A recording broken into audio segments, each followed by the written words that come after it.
I stood by my husband's side through every day of his illness, believing that at the very least, when he was gone, I would still have a family, a place to call home. But I was wrong.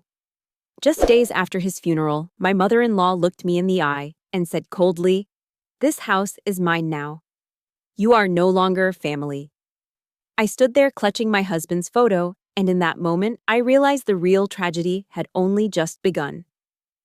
Before we dive deep into this dramatic story, don't forget to hit the subscribe button and turn on the notification bell so you won't miss any of our upcoming tales.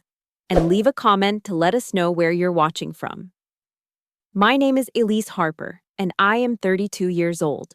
I am standing in front of my house, a stranger in the dusk, my fingers shaking as the key jams in the lock. The Victorian, we poured our hearts into its gingerbread trim, glowing under the street lamp, mocking me with its silence. A few days ago, I buried my husband James, who was 34 when he died of a brain aneurysm that struck like a thief in our kitchen. Margaret, my mother-in-law, is standing triumphant, her voice ablaze, and she says, "You're no longer family, Elise. This house is ours now." My heart, a broken drum, beats with betrayal, but I smile, a silent vow to reclaim what James and I built. This is my story, a tale of love, loss, and a widow's struggle to hold her ground against a family's calculated cruelty. Join me, share your own struggles in the comments section as we uncover the truths hidden within the walls of our home. We were both dreamers, enthralled with the tales of historic homes, and I first saw James in a lecture hall, sketching a federal-style facade, his pencil dancing with precision, his dark hair falling over eyes that held a quiet fire. Our passion for preserving the past while creating spaces for the future sparked our connection, and after 2 years of stealing glances and sharing blueprints, James proposed under a moonlit oak on a historic estate. We had toured his ring, a simple band etched with ivy, a nod to our first project together. Despite his family's covert disapproval, Margaret's tight-lipped smiles, his brother Thomas's sidelong glances, we were married in a garden ceremony, our vows a commitment to create a life as enduring as the homes we loved.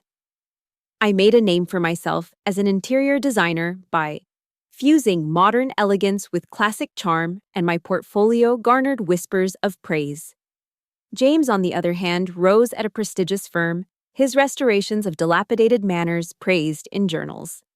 Together we saved for our dream, a rundown Victorian on Maple Lane, with its sagging porch and cracked stained glass serving as a canvas for our vision. Margaret resented this fact, saying, "In my day the man provided," as she sipped her wine during holiday dinners. I disregarded her and spent an additional $70,000 on renovations, with every tile and beam serving as a testament to our collaboration. I kept meticulous records, receipts, photographs, bank statements, a habit that would later prove to be my salvation. Our home became a living artwork, with its restored parquet floors and hand-painted walls reflecting our love. James's younger brother Thomas came and went from our lives, and his failed businesses and unrelenting dependence on his parents' wealth created a silent jealousy. "Nice to have it all laid out for you," he muttered once at Christmas, his bourbon loosening his tongue. Nothing was laid out. James and I had worked hard in graduate school, built careers on grit, and saved for years. Edward, Margaret's husband, was kind but distant. His nods were courteous, and his eyes were constantly on Margaret for cues. Their daughter-in-law, Clara, Thomas's wife, reflected Margaret's reserve. Her smiles were thin, and she spoke sparingly. Everything went according to plan: client meetings, late-night sketches, Sunday brunches in our bright kitchen, until James started having headaches. At first, subtle then persistent, we blamed the stress of a major restoration, our third-floor project, and the chaos of sawdust and scaffolds. When the aspirin failed, I pushed him to see a doctor, my heart a knot of anxiety. The neurologist's words, arteriovenous malformation, a tangle of rogue vessels in his brain, fell like a hammer. Surgery was scheduled, but 3 days earlier, while we were discussing blueprints over coffee, James collapsed, his mug breaking, and his body collapsing to the floor. The aneurysm had ruptured, sending him into a coma. I spent 25 days in the hospital, my world a sterile haze of beeping monitors and whispered prayers. I slept in a chair by his bed, my hand clutching his, talking about our home. Our plans, the garden we'd plant, Margaret and Edward's visit, their presence formal, their words clipped as if I were a guest at their vigil, not James's wife. The next morning, his vitals crashed, the monitors flatlined their scream, a dirge for the life we'd dreamed. And I stood frozen, the hospital air choking me while nurses rushed, their efforts futile. The days that followed were a fog of funeral plans, condolence cards, and a grief so heavy that it pinned me to the ground. Margaret's whispers with Thomas, their glances halting when I neared, felt like pity rather than suspicion. And Edward's averted eyes at the funeral home felt like pity rather than suspicion. I drove home after finishing the service, craving the comfort of our walls, not realizing that betrayal was waiting at my door. "Elise, we've been waiting," Margaret said, her eyes cold as winter stone, her silk scarf immaculate, her tone accusing. Behind her, Thomas and Clara moved through my living room, boxing James's sketches and his awards, labeling them Harper family property. My breath caught a knife in my chest. "What is this?" Margaret's chin was uplifted as I whispered, my voice barely mine. "This house is ours now. James is gone. You're not family." Thomas came forward holding a document saying, "James's will from before you, everything goes to us." The paper, which was dated 10 years ago, shook in my hand, its pages unfinished. "This isn't right," I said, drawing attention to the discrepancy. "My name's on the deed. We updated our wills." The porch light flickered. Our neighbor, Mrs. Larson, paused her evening walk, her gaze a public lash. "1 hour, Elise," Margaret said, checking her watch. "One suitcase or I call the police for trespassing. No one's seen this supposed new will." "How convenient," Thomas loomed closer, his voice oily. "You married into James's success, Elise. You struggled, he soared, and now it's over." The lie stung. My career matched James's. Our finances were entwined. Clara's gaze flickered to Margaret, her silence complicit. I moved mechanically, Clara following me, her eyes hawk-like, as I packed. My wedding album disappeared. Thomas said it was family history. The quilt James's grandmother had given us was ripped from the bed. Margaret took it away, and I packed a suitcase with closed toiletries, a few pictures, my professional certificates, and my laptop, which had been left behind as Harper property. 55 minutes later, I was escorted out the door, clicking shut, and I drove to a mall parking lot.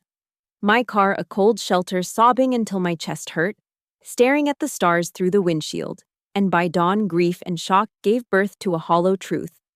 I was homeless, had $1,800 in my account, my home had been stolen, and my dignity had been taken away. As the sun shone, I called my friend Sarah, my college confidant, her voice a lifeline. "Send me your location, I'm coming," she said, her fierceness breaking my numbness. When Sarah arrived with her embrace as a tether, she said, "You're staying with me," loaded my suitcase into her car, and said, "We're getting you a lawyer." As we faced the wreckage of my life, the legal aid office introduced me to Daniel, a tired lawyer whose eyes widened at my story. "Without a current will, it's messy," he said. "If you're joint tenants with survivorship, the house is yours, but we need the deed proof of your contributions." 1. My heart sank. Every document, every receipt was locked in the house Margaret controlled. My joint account was frozen, and the bank demanded probate papers I couldn't access. The betrayal, a wildfire, consumed my hope. But Sarah's determination and Daniel's cautious optimism lit a spark, and I vowed to fight for James, for our home, for the love Margaret sought to erase. Dawn breaks through the window of Sarah's apartment, a pale thread weaving across the couch where I lie, my heart a heavy drum echoing the loss of my home, my James. The Victorian on Maple Lane, whose walls once held our laughter and dreams, is now a fortress claimed by Margaret's cold ambition. Her words, "You're no longer family, Elise," cut like a winter wind, but a fire ignites within me, fueled by James's last whisper, "Protect it. It's all yours." My spirit, a river of grief, starts to stir, seeking a path through the stone of betrayal. I am unaware that the Harper family's calculated actions are just the beginning. So I clutch the suitcase containing my meager remnants, vowing to reclaim the life we built, while the shadows of their deceit deepen around me. A steady root in Sarah's voice grounds me as I recount the porch confrontation, Margaret's victory, Thomas's lies about an outdated will, and Daniel, our legal aid attorney, calling in a weary but determined tone. Elise, we need evidence, deed receipts, anything proving your stake. Can you get to the house? Sarah's kitchen hums with the smell of coffee, and her eyes are fierce as she slides a mug toward me. They're guarding it like a vault, I say in a low voice. But I'll try. Sarah nods. I'm coming with you. We'll get your medication at least. The plan is fragile as a new leaf inspires hope, but dread coils tight a serpent in my chest. The memory of Clara's watchful gaze, Margaret's threat of the police, and a fresh wound make my stomach turn. The Victorian silhouette looms under the morning clouds as we drive to Maple Lane, its stained glass flashing like a false promise. My heart beats quickly as I knock Sarah by my side, with her hand acting as a silent anchor. Thomas answers his bulk blocking the door and his sneer a blade. Back to beg Elise. The door slams, the lock clicks, and Sarah's grip tightens. He's performing Elise. They're hiding something. Mrs. Larson, standing by her roses, watches her frown a silent question. His voice, loud for the neighbors, portrays me as the intruder. I need my blood pressure pills. I say, my tone even. They're on the bathroom counter. His eyes narrow. Should have packed better. Guess you'll learn not to leech off our family. Mrs. Larson lingers, her frown a silent question. The humiliation burns, but I swallow it, my spirit a river looking for a crack in their stone. Back at Sarah's, I browse social media in search of a diversion when I come across Clara's post. A picture of her and Margaret in my home office organizing James's sketches with the caption, "Preserving Harper Heritage from Fleeting Hands." Mutual friends' likes inflict pain. My marriage becomes a fleeting shadow, and Sarah's jaw tightens. They're intentionally erasing you, Elise. My fingers shake when I come across Margaret's comments to our circle. Elise was never truly family. She ensnared James for his success. The lie of venom spreading portrays me as a gold digger rather than a grieving widow. My work falters, my design firm's projects pile up, and my focus is broken. My boss, Elena, calls, her voice gentle but firm. Elise, you missed the Carter presentation. We need to talk about leave. The threat of unpaid time with my savings at $1,400 tightens the noose. I'm haunted by nightmares, vivid terrors where James collapses. Margaret watches with a cruel smile, sometimes pushing him, and I wake up gasping on Sarah's couch.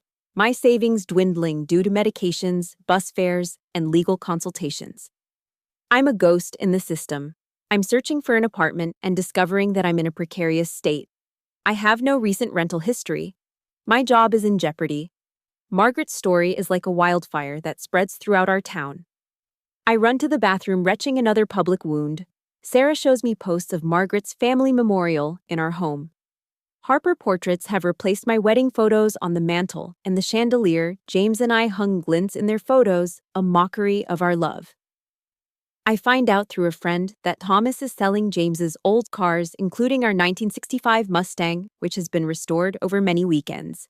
Its listing, Harper Estate Classics, erases my work and my happiness. Daniel advises they're liquidating assets. We should act promptly. He drafts a letter demanding that they stop, but their lawyer responds, calling me a disgruntled ex-in-law and demanding James's ring and my wedding band. The audacity lash across my soul, accusing me of bothering their grieving family. My body betrays me, insomnia, gnawing 10 pounds, melting away my clothes, loose, my eyes shadowed. Elena puts me on leave, saying, "Your job's here when you're ready." But the loss of income is a precipice. Friends drift. Some avoid me to please the Harpers, while others are unsure amid Margaret's lies. Stay as long as you need. Sarah insists, her kindness unwavering, but strained. Stay as long as you need, but her relief at weekend getaways is palpable. I apply for retail jobs, and managers who are wary of my story make fun of my Yale degree. While at a grocery store, I spot our favorite pasta, which is part of our Sunday ritual, and panic takes over. I see my cart abandoned as I gasp in the parking lot, and James's tools and restoration chisels appear on online marketplaces, each sale a theft of his craft. Margaret's interview in a local paper boasts of preserving Harper legacy, planning to sell our home after sorting James's belongings. My contributions, My 7 years as his wife are erased, and my parents who are overseas make tearful calls. But they leave me alone in this storm. I visit James's grave one evening in search of comfort, but the headstone reads, James Ethan Harper, beloved son and brother, bypassing my role as wife. The stone installed without my presence is a final cut. As I stand in the twilight, I whisper, James, give me a sign. Is this worth it? A storage unit, a hidden gift waits across town. My spirit, a river stirring, senses a path through the stone, ready to uncover James's final act of love. A key taped to its back glints with a numbered tag, and James's words echo, Protect it, Elise. My spirit, a river dam, trembles, ready to break or surge. The following day, while sorting my suitcase, a photo frame from our Santorini honeymoon slips, shattering a key taped to its back glints with a numbered tag, and my heart leaps a spark in the dark. The rearranged number matches the date we signed our first apartment lease, and a storage unit, which holds a hidden gift, awaits across town. The morning air stings as I get on the third bus to the storage facility, my heart a drum beating with fear and hope. The key from the broken frame, a talisman in my hand, James's voice, Protect it, Elise, echoing like a sacred chant, guiding my spirit, a river now surging through the stone of Margaret's betrayal. The Victorian on Maple Lane, stolen by her cold decree, haunts my dreams, its walls whispering our love now desecrated by her hands. Sarah's fierce belief, Daniel's legal counsel, and this key a spark in the dark fuel my resolve to reclaim what James and I forged. Unaware that the Harper family's web of deceit tightens, I approach the unit, my breath a prayer ready to uncover the truth, James concealed to protect me as the shadows of their lies loom larger. The manager of the facility, a woman with warm earth eyes, examines my ID and says, You're Elise. Unit 398's been paid for 2 years. James listed you as authorized. Her words make my heart skip a beat. I insert the key into the padlock, and the lockbox opens under the fluorescent light, revealing a treasure trove of documents, our house deed, which names us joint tenants with survivorship. Bank statements that trace my $90,000 down payment and $70,000 in renovations. Life insurance policies with me as the sole beneficiary. And a USB drive that reads, For Elise, watch me. The container contains duplicates, our mortgage records, James's work backups, and a letter in his exact hand. My tears cloud his words. Elise, if you're reading this, my family's acted as I feared. Everything we built is yours. Don't let Margaret take it. His letter, like a sacred fire, dispels my doubts. He anticipated Margaret's greed and her attempt to destroy me, so he prepared this shield, which details our partnership and our shared assets. The USB plugged into Sarah's laptop shows James in our home office, his voice steady, saying, I'm James Ethan Harper, recording April 3rd, 2024. My wife, Elise Morgan Harper, is my sole beneficiary. Our home investments, my firm's share, all hers. For 20 minutes, he lists our finances, my contributions, and his fears. My mother's never accepted a lease. This ensures my wishes are clear. Emails to our estate lawyer draft wills and journal entries criticizing Margaret's control, 5 years of her urging him to find a proper Harper wife, fill the drive. Spreadsheets keep track of my payments, receipts attached a fortress of proof. My spirit, a river unbound, surges with purpose. James's love is a flame, lighting my path. This changes everything, Elise. They can't fight this. Sarah's eyes blaze. We copy the files to secure clouds, my hands steady. Daniel reviews the evidence, exhaling. This is gold. The deed alone should end this, but the video seals it. He puts me in touch with Laura Bennett, an estate attorney who takes my case on contingency, her voice sharp. Margaret's actions are theft, possibly fraud. We'll file for an injunction to stop asset sales and a restraining order to bar them from the house. My heart leaps, but dread lingers. Margaret's influence, a dark cloud, and Laura's strategy unfolds. Witness affidavits, financial records, and James's video to counter their lies. We'll hit hard, she says. I call James's business partner, Michael Chen, and his voice cracks. Elise Margaret came days after James died, demanding his equity. I told her our agreement names you, but she threatened a lawsuit. His loyalty, a steady root, confirms James's foresight. The contractors who restored our home, Lydia the carpenter and others, recall my payments, my hands-on role.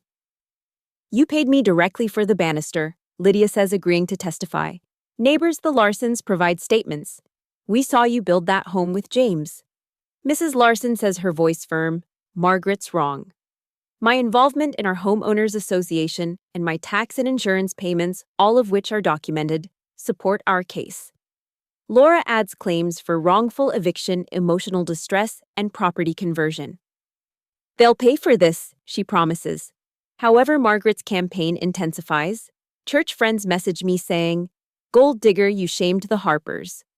The local paper publishes her story, preserving our son's legacy from an outsider. My name missing, and Thomas sells James's workshop tools, each listing a theft of his soul. I go to the house, hoping to see my belongings, but Clara bars the door. Stop harassing us. She snaps, her voice a performance. Inside, I see repainted walls, my designs erased. The violation, a knife in my stomach, pushes me to grief counseling. My therapist, Dr. Ellis, labels my suffering, complicated grief worsened by betrayal. You're mourning James and your stolen life. Her words, a mirror, help me separate anger from sorrow.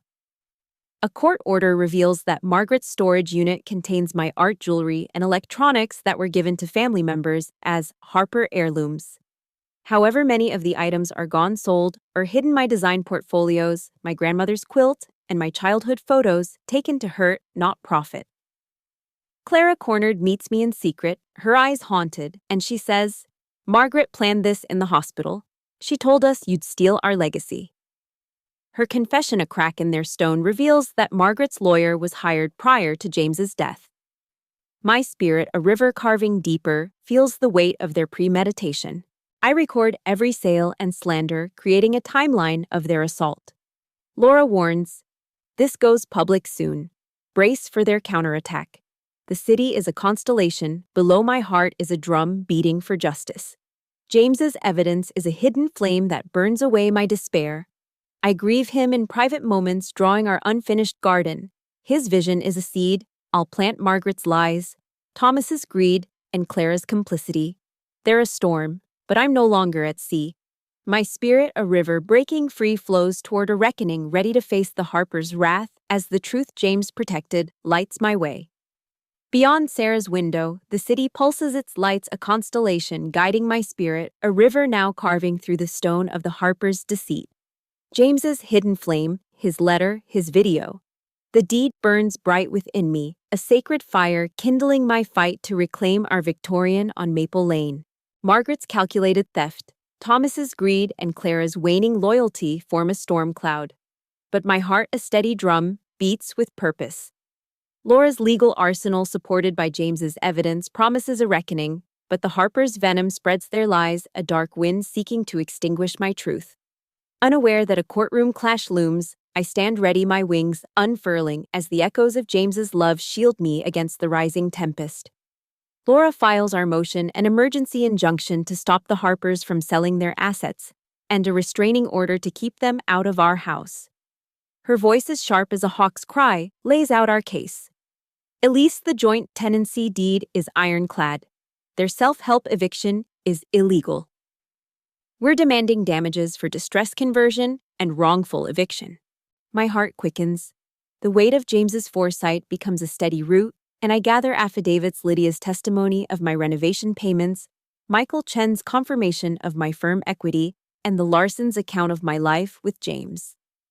Each signature, a stone in my foundation, creates a fortress against Margaret's story. I sketch our garden in stolen moments. James's unfinished plans are a glimmer of hope, and my grief is lessened as I remember our shared dream. The Harpers strike back, and their lawyer, Robert Caldwell, a silver-tongued veteran, files a counterclaim claiming that I forced James into the deed and made up his video. Margaret's affidavit, dripping with contempt, claims that James was mentally compromised by my influence. The audacity, a blade in my soul, twists deeper as Thomas posts online, protecting our brother's legacy from a schemer, and friends likes on his post who were once allies now sting like thorns. Laura laughs. Their claims are baseless. James's medical records and projects prove his clarity. They're desperate. She unearths emails from Margaret to James in which she demands that he divorce me. Find a true Harper wife, along with bank records that demonstrate my equal contributions. The headline reads, Elise Harper, widowed at 32, fights to reclaim her home from in-laws who locked her out days after her husband's death. Michael Chen speaks, James adored Elise. Their partnership was equal. Public opinion shifts, neighbors leave flowers at my old gate, but Margaret's allies double down. Anonymous calls label me a homewrecker. Dr. Ellis, my therapist, helps me navigate the onslaught, saying, their attacks reflect their fear. Elise, you're reclaiming your power. Her words, a gentle breeze, steady my spirit, a river cutting deeper through their stone. Through a tip from Clara, who trembles when she says, Margaret's selling your jewelry as Harper relics. I'm sorry, Elise. I find a second storage unit that Edward has rented. Her betrayal cracks and a seed of doubt sprouts. The unit opened by court order contains my design portfolios, my grandmother's quilt, and childhood photos, items stolen to wound my heart, not their wallets. Laura adds theft to our claims. This is malice, not inheritance. My sketches, once my lifeline, return to my hand, their pages whispering James's encouragement. I visit his grave. The omission of husband on the headstone is a fresh cut. But I whisper, I'm fighting James. Your flame burns in me. Ignore their show. We've got this, Laura whispers as Judge Eleanor Vance, a probate veteran, reviews our filings with a piercing gaze. Joint tenancy is clear law, Mr. Caldwell. What's your basis for contesting the deed? The hearing begins on a Monday morning with a lot of clouds. Sarah by my side, her hand a quiet anchor. The courthouse, a stone lodge, hums with tension as Margaret, Edward, Thomas, and Clara sit rigid. Caldwell looks dismissively. When Laura plays James's video, his voice filling the room, Caldwell tries to tell a story about my undue influence. But he falters. Elise is my equal partner. My mother's never accepted her. Margaret gasps, her mask falling off, and Thomas shifts, muttering to Caldwell.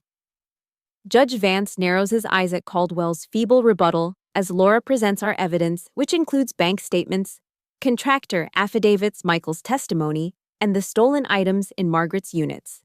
She declares, Elise Harper is granted temporary possession of 78 Maple Lane as surviving joint tenant. A restraining order bars the Harpers from the property. Asset disposal stops pending further review. And as Vance calls a recess, Margaret stands and points, saying, You bewitched my son Elise. You're no Harper. Court officers step in her outburst, a crack in her armor, and Laura squeezes my arm, saying, She's unraveling Elise. We're close. The Victorian porch creaks as I return to our house that afternoon with a court escort and a locksmith. As I cross the threshold, the new key turns, causing my breath to catch. The air is wrong. Margaret's perfume lingers. The walls have been repainted in her dull beige. My vibrant designs are gone. The furniture has been moved. The bookshelves are bare, and the hooks where our art hung are empty. Laura, the inventory specialist, grim notes, They've taken $80,000 in property, Elise. This is deliberate. In the kitchen, Margaret's food fills the refrigerator, her clothes fill the guest closet, and her toiletries take up my bathroom. She lived here, erasing me. The violation, a wildfire, sears my soul, but I stand tall, my spirit a river, vowing to restore what James and I built. The Victorian on Maple Lane breathes again, its creaking floors, a gentle chant beneath my feet. My spirit a river now flowing free, carved through the stone of the Harper's betrayal. James's hidden flame, his video. His letter, the deed, burns steadily within me, a sacred fire that lit my path to reclaim our home. Margaret's storm of lies, Thomas's greed, and Clara's faltering loyalty, lies scattered their power, broken by the unwavering current of truth. However, the scars of their theft-stolen artwork erased designs, a headstone, denying my place, pulse like embers. As I stand in our garden, sketching James's unfinished dream under the first light of dawn, I promise to honor our love. My wings, unbound, soaring beyond their shadows, ready to weave a new tapestry from the threads of our shared legacy. Judge Vance's 40-page decree, the court's final decision, lands like thunder and confirms my ownership of 78 Maple Lane as the surviving joint tenant. The Harpers' actions, changing locks, removing property, slandering Elise Harper, constitute a deliberate campaign to deprive her of her rights. Vance writes her words, a hammer shattering Margaret's story. Damages are awarded: $40,000 for wrongful eviction, $50,000 for emotional distress, $70,000 for stolen property, and full attorney's fees, a rare rebuke for the Harpers' vexatious conduct. A special master oversees the return of my belongings. Though some my grandmother's quilt, James's sketches are lost, sold, or destroyed. Laura's voice, a hawk's cry, rings with triumph. You've won, Elise. They can't touch you now. My heart a drum beats with relief, but grief lingers, a quiet shadow. I return to our home, the Victorian walls a warm embrace, but marred by Margaret's hand-scratched floors, stained carpets, cabinetry. James' maid now chipped the damage, a mirror of my wounds reparable, and I hire Lydia to restore the woodwork, her hands steady as she sands. This house is yours again, Elise, she says, and the neighbors. The Larsons bring bread. We're sorry we doubted you, Mrs. Larson murmurs their embarrassment. A gentle rain. My insurance claim blocked by Margaret clears its funds, a lifeline.